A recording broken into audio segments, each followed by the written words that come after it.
Ayan, happy Valentine's Day. So, narito ulit ako para magbigay sa inyo ng mga tips kung ano yung pwedeng gawin kahit na mag-isa kayo ngayong Valentine's Day. At wala kayong mga, syempre, ito na sinabi ko, wala kayong ka-date.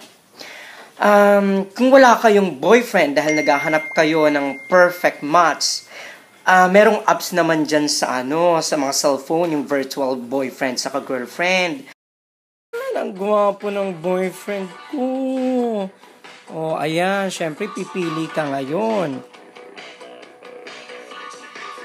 Oh. Pak! Oh. Ayaw kitang ka-date. Yan. Perfect. Select. Pwede kayong pumili kung anong kulay ng balat, ng kulay ng mata, kung kulot ang buhok, sa straight. Yun nga lang, para kayo nung tanga kasi bahala na kayong magpahid nun sa buong katawan ninyo kapag gusto niyo siyang kahalikan. Mag-ready lang lagi kayo ng alcohol sa tissue.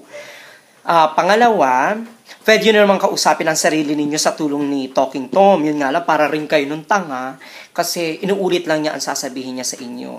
Pero kung gusto nyo makipagbulahan, andyan naman si Simsimi.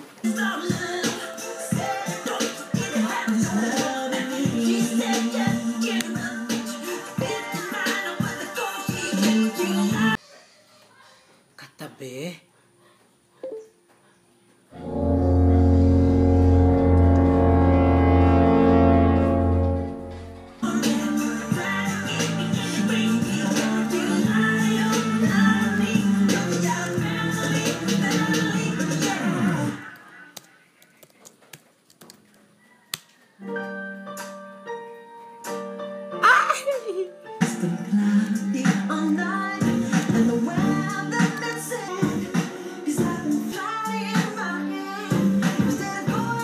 Putang ilang simsimi ito ha.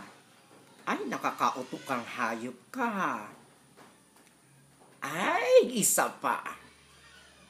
Ayun, siguro ang isa sa mga paborito ko ngayong laro para sa Valentine's Day ay ito. Taran! Hold on, anong laro yan? Ayan. Tag dito ay Valentine's Day Massacre. Ayan. Ang game na ito, hahabulin mo yung guy ng saksak.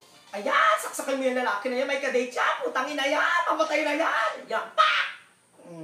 Isa pa. Marami tayong papatayin. May kung magpatay. Ito na. Oh, isa. Yung babae rin na yan. Putangin na yan. Ay! Malapit na. Saksakin mo ng bongga-bongga yan. Yan. Madate ka pa ha. Ayan. Ang isa sa mga dapat na iwasan yung gawin ay yung sundin ang Kama Sutra.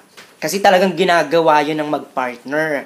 Para naman kayo nung siraang ulo na acrobatic, na para kayong sinapian ng masamang espiritu, na makikita kayo ng kasambahay ninyo na pagulong-gulong sa kama, sa CR at sa sahig.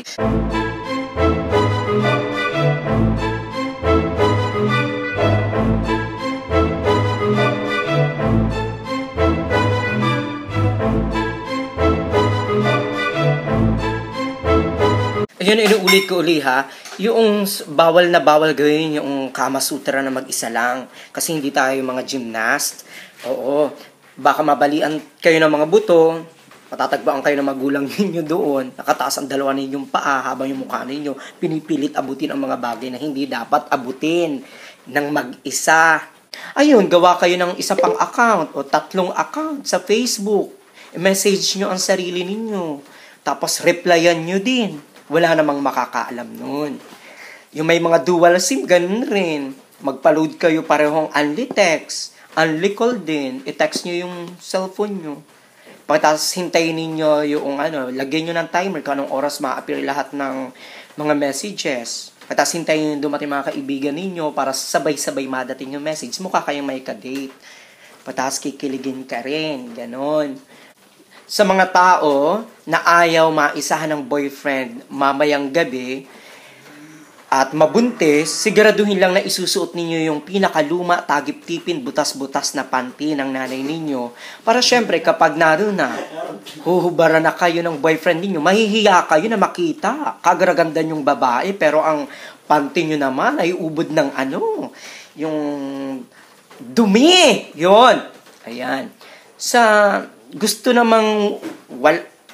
rin namang maisahan, wag nang magpanty. Pero siguraduhin nyo lang na malaki ang ipon ninyo sa bangko o sa alkansya na may pambili kayo ng bigas araw-araw. para naman hindi kayo tanga. Diba? Tapos, ano pa ba?